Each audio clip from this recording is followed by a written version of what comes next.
Di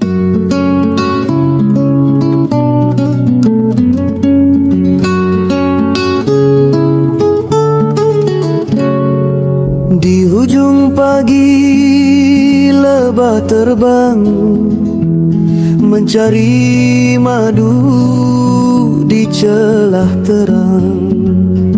Sayapnya halus namun gagah, menari di angin tak pernah lelah. Ratu di sayap senja mengukir harapan di bunga. Walau kecil di mata dunia, dialah penjaga cinta semesta.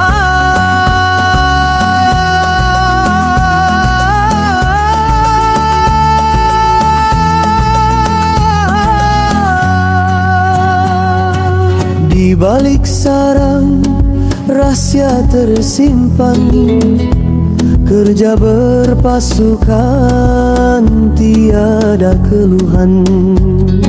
Lebah mengajar erti setia, dalam sunyi dia berbicara. Oh lebah pujangga alam, menganyam hidup tanpa dendam. Dari madu lahir penyembuh, dari gigitan lahir jujur. Ratu di sayap senja mengukir harapan di bunga. Walau kecil di mata dunia, dialah penjaga cinta semesta.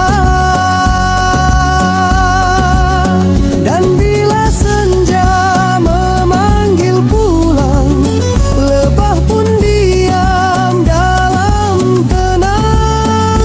Tentang jejak di kelopak hati, tentang kerja cinta dan harmoni.